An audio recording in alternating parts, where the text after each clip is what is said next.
দেখুন গাছের টমেটো আমার মেয়ের গাছে হয়েছে, পাঠিয়েছে। আর টমেটোর ঝাল করব, 2টো পেঁয়াজ আর এই যে কাঁচা লঙ্কা আছে, কালো জিরা কাঁচা লঙ্কা ফোড়ন দেবো। আর এখানে নুন, কাঁচা লঙ্কা আর পোস্ত আর সর্ষে 1 চামচ করে জলে ভিজিয়ে রেখেছি। এখন পেঁয়াজটা কাটবো আর টমেটোটা কাটবো। কড়াই তেল গরম হয়ে গেছে, শুকনো লঙ্কা, কালো জিরে কাঁচা লঙ্কা ফোড়ন, পেঁয়াজটা কেটে দিয়ে পেঁয়াজটা দিয়ে সামান্য একটু চিনি দিয়ে নাড়বো। এবার পেঁয়াজটা হালকা ভাজা হয়েছে, এবার টমেটোগুলো দিয়ে দেবো।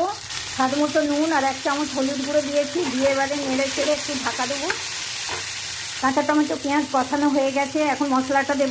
মশলাটা দিয়েছি, মশলা ধোয়া জলটাও দিলাম আর একটু কাঁচা সরষের তেল দেবো।